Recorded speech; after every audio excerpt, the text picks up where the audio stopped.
Hello everyone. Welcome back to another episode of our entitled parents. In today's episode, Karen drops her phone down the elevator shaft.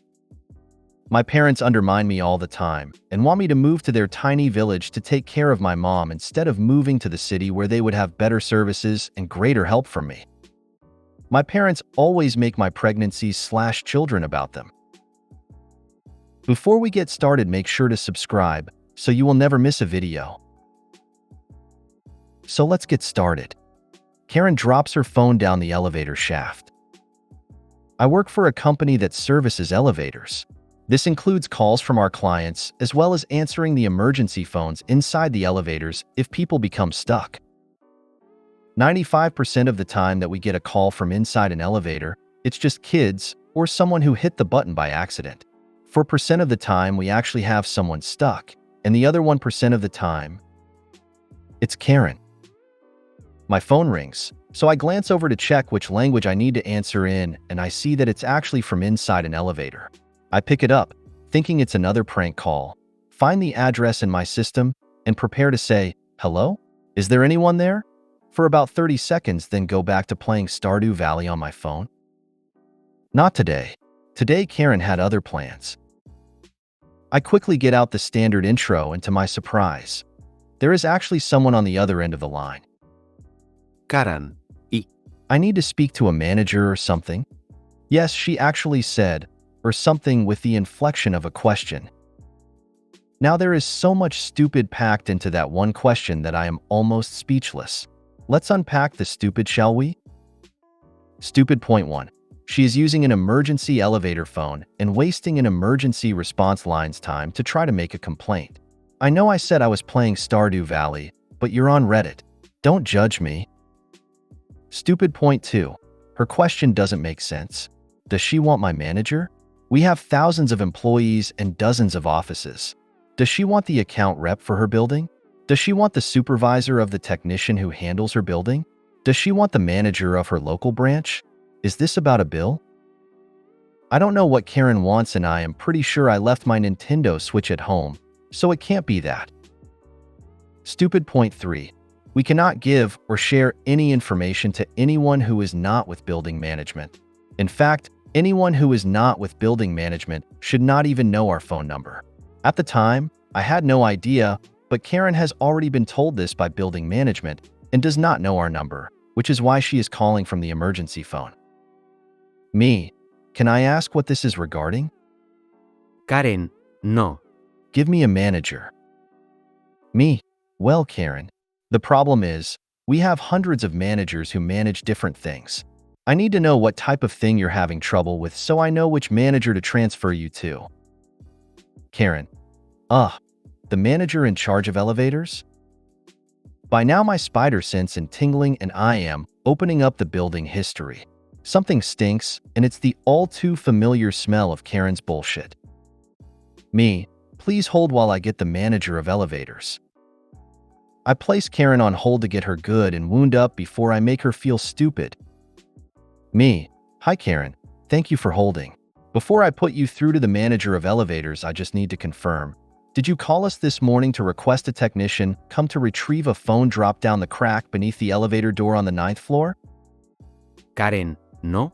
She knows she's busted.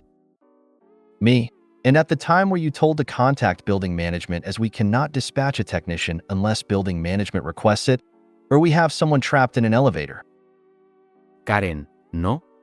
She knows what's coming next. Me, and after that did you call again pretending to be trapped in the elevator with a baby in an effort to bypass building maintenance and get us to send a technician to the site? Karen, I can hear her starting to tear up. I was trapped in the elevator, and there was no ventilation, and my baby was getting very hot, and I needed to get him to the doctor. Me, I understand. Did you try dialing 911 while you were trapped? Karen, no, because she was about to say she dropped it down the elevator and was realizing she was about to get caught in a lie. It was out of batteries. Me, please hold. I put her on mute to get her even more wound up, go to the bathroom and come back. Me, hi Karen, thanks for holding. Karen, Me. Hi, Karen. Are you still there? Karen. I'm here. Me. Okay, great. I was worried I'd lost you. Now, when the technician arrived, he found that the elevator was still working and diagnostics showed no errors. In fact, in the 35 minutes between your call and the technician arriving, the elevator was used 8 times, and that there is no record of anyone being trapped. Karen. Yes, that's what he said, but he wasn't there. I was trapped for over an hour with my baby who has a fever. Me. Please hold. Eat my sandwich. Chicken salad. I love my life. Me. Hi, Karen. Thanks for holding. I just need to confirm. When our technician arrived to have you released from the elevator, were you waiting in the lobby and did you demand he retrieve your phone from the elevator shaft? Karen. Yes. Me. And when he told you to contact building management to get the $900 elevator pit retrieval fee approved, did you begin screaming at him to retrieve your phone immediately, or you would get him fired? Karen. Well, I wasn't screaming. Me. And when this happened, who was watching the baby? Karen. What baby? Me. The one you were stuck in the elevator with that had a fever? Karen. Oh, she was upstairs. I put her down. Me. So you left an infant alone so you could yell at the technician? Karen. Are you telling me how to parent my? Me. Please hold. Water my blueberries in Stardew Valley. Me. Okay, Karen. What I am doing right now, I am putting a note in the system to have your phone retrieved free of charge from the elevator shaft. Karen. Oh, thank you. Thank you so much. Me. You're very welcome. We will be retrieving it for you on the next scheduled maintenance day, which will be within the next 3 to 6 weeks. Karen. 3 to 6 weeks? You can't send someone today? Me. Sure, but first, you need to contact building management to call us and approve the $900 elevator shaft retrieval fee, in addition to the $500 fine for faking an emergency that you'll be receiving from your landlord. Karen hung up before I was able to transfer her to the manager of elevators. I later spoke with building management, who was livid. Karen had originally spoken to them about the phone. However, she refused to be billed for it, so management refused to make the call. Her baby wasn't sick. In fact, it didn't exist, unless her baby is 4 cats. I hope she isn't too surprised in 3 to 6 weeks when she gets the shattered pieces of her phone back. Hello, can I speak to the manager? Which manager, ma'am? Karen.exe has crashed. Karen, I dropped my phone down the elevator. Me, please hold, plays Team Fortress 2. Me, thank you for waiting. You had me at you are on Reddit, don't judge me, lol. Amazing. This post actually made me laugh out loud. Good job, OP. I like the way you write. Laughed out loud while reading this story. Stardew Valley is lit. I would have played at least a whole week before taking her off hold. My parents undermine me all the time and want me to move to their tiny village to take care of my mom instead of moving to the city where they would have better services and greater help from me. Sorry, it's a long one and mostly a rant. It feels so weird to write this down and call my parents, mostly my dad, entitled. I need your opinion if they are, or if I'm just a bad daughter. My parents are both in their 80s. They have always been very present in my life, especially my mom with her overbearing anxiety. My dad is surprisingly mostly healthy, but my mom is not well. She has a respiratory disease and a lung cancer which is kept mostly under control, but she's getting worse and worse because of other issues too. So the main problem is that they chose to live in the countryside some 30+ years ago. I've hated the place since day one, and since that day I've told them that I won't be living there, ever. It's too far away from the city.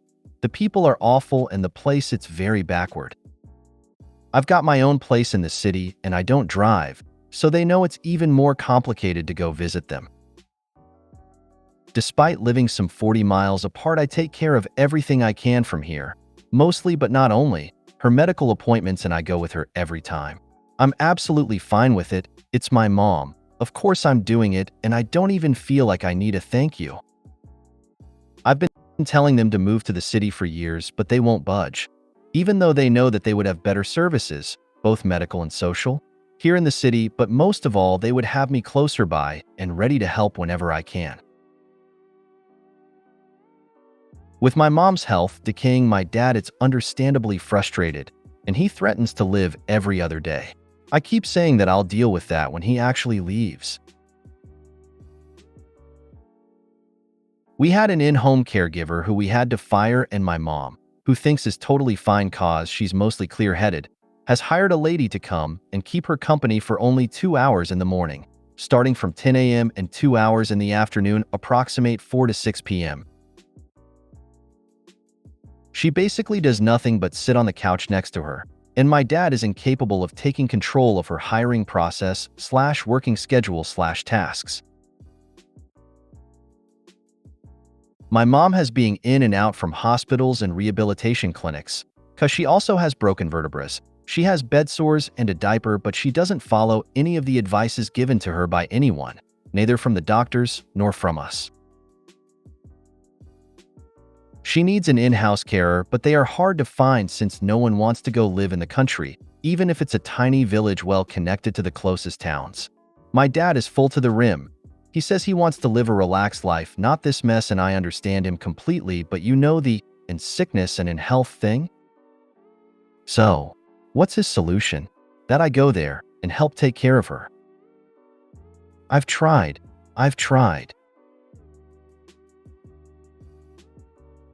After 1 week in a particularly tough situation, it's not always like that thankfully, but still, I'm not joking about it. I was suicidal because she was so demanding that I couldn't even sleep because she would call me in the middle of the night to fix her pillows, just one of the tiniest things I had to do, and I slept with one eye open just in case she needed me. Of course, my dad slept like a baby every night. She was so dizzy in those days that she doesn't even remember them, but I do, unfortunately. Taking care of someone that way is not something that I know how or have the mental and physical energy to do. And I have my life. I might not have a family, but I have a job and friends, but it doesn't matter to them. I should leave everything because they are not important, and every job I have is always looked at condescendingly because they think it won't last. I feel it is important to say that I was diagnosed with ADHD 18 months ago, at 40 years old. I'm now medicated, I function better. I'm working on myself. I'm working and studying for a new career that I'd be very good at, with the help of a neuropsychologist / coach. But of course, they don't acknowledge neither my neurodivergence, the difficulties that it entails, nor the efforts that I'm making to be completely independent, despite me trying to make them understand.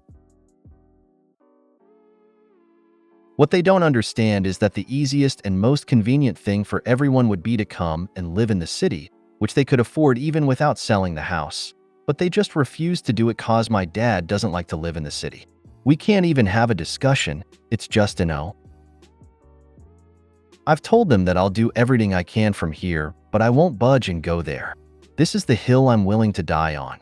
Cause if I go and put everything else on hold, my mental health balance will decline vertiginously. At this point, my ADHD sets on my executive dysfunction paralysis, and I'm not even able to call them, and I feel anxious when they call, because I know they will just keep throwing everything my way, with my dad making everything even more complicated than it actually is and making me feel bad about it. Am I a bad daughter? ETA.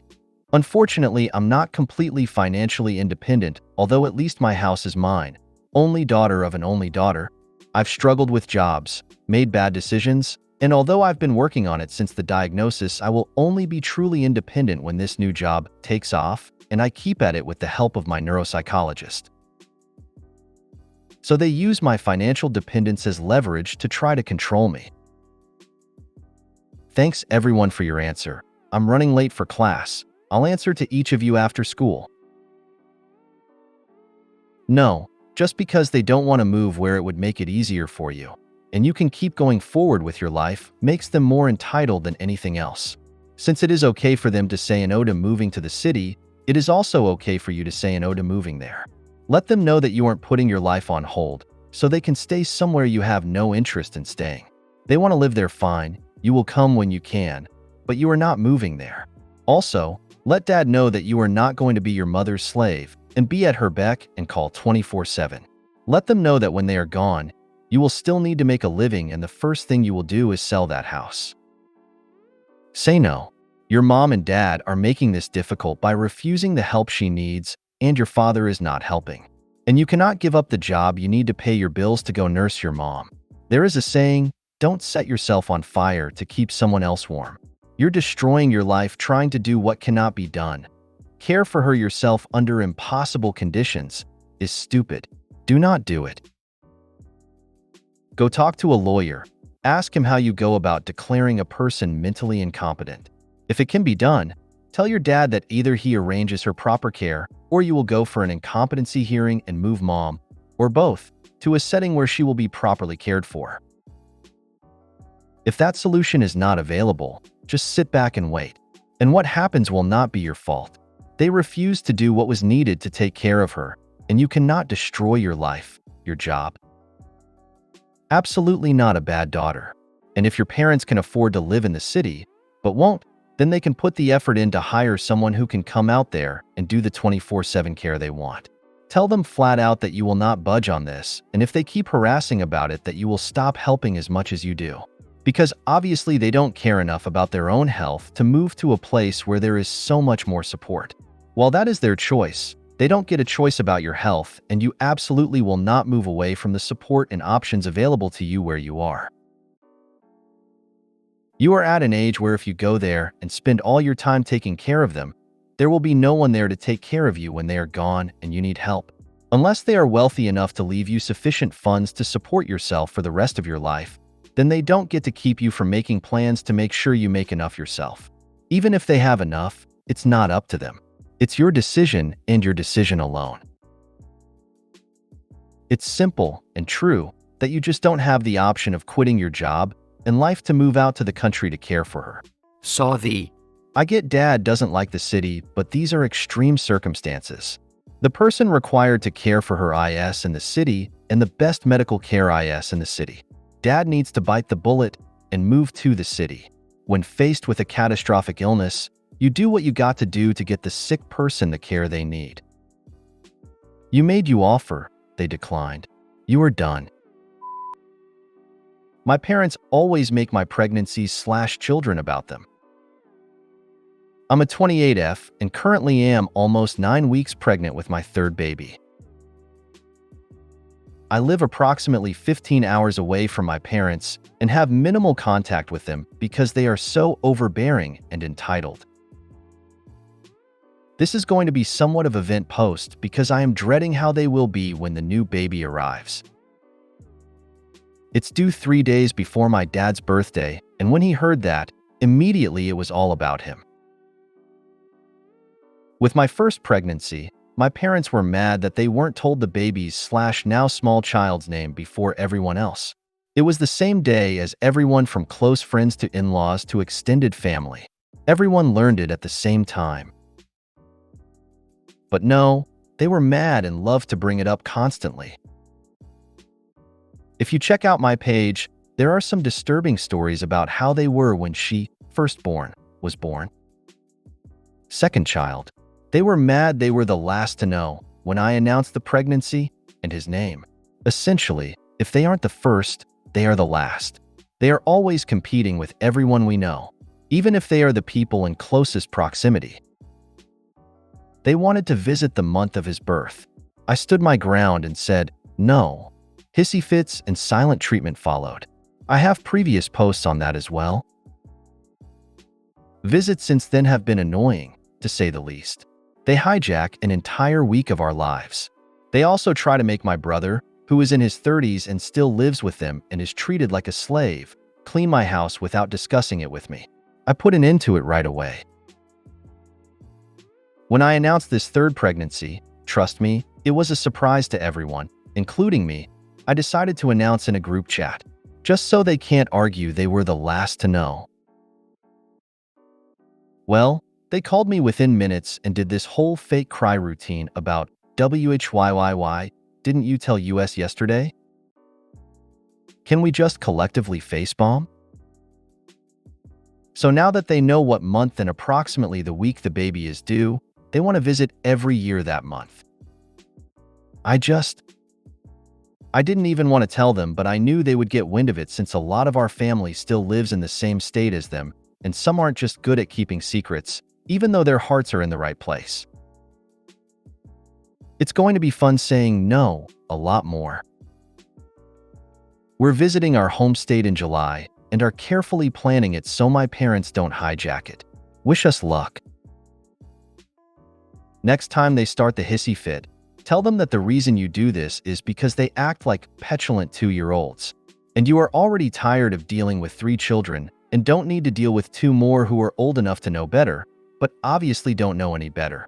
Add to that, if they keep this BS up, you might decide that having them in your life at all really isn't worth it and you will cut them out of your life.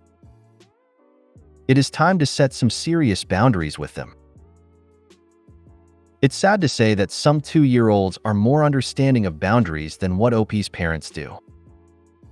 Actually tell them last, for everything. At least they will be accurate while they are being insufferable.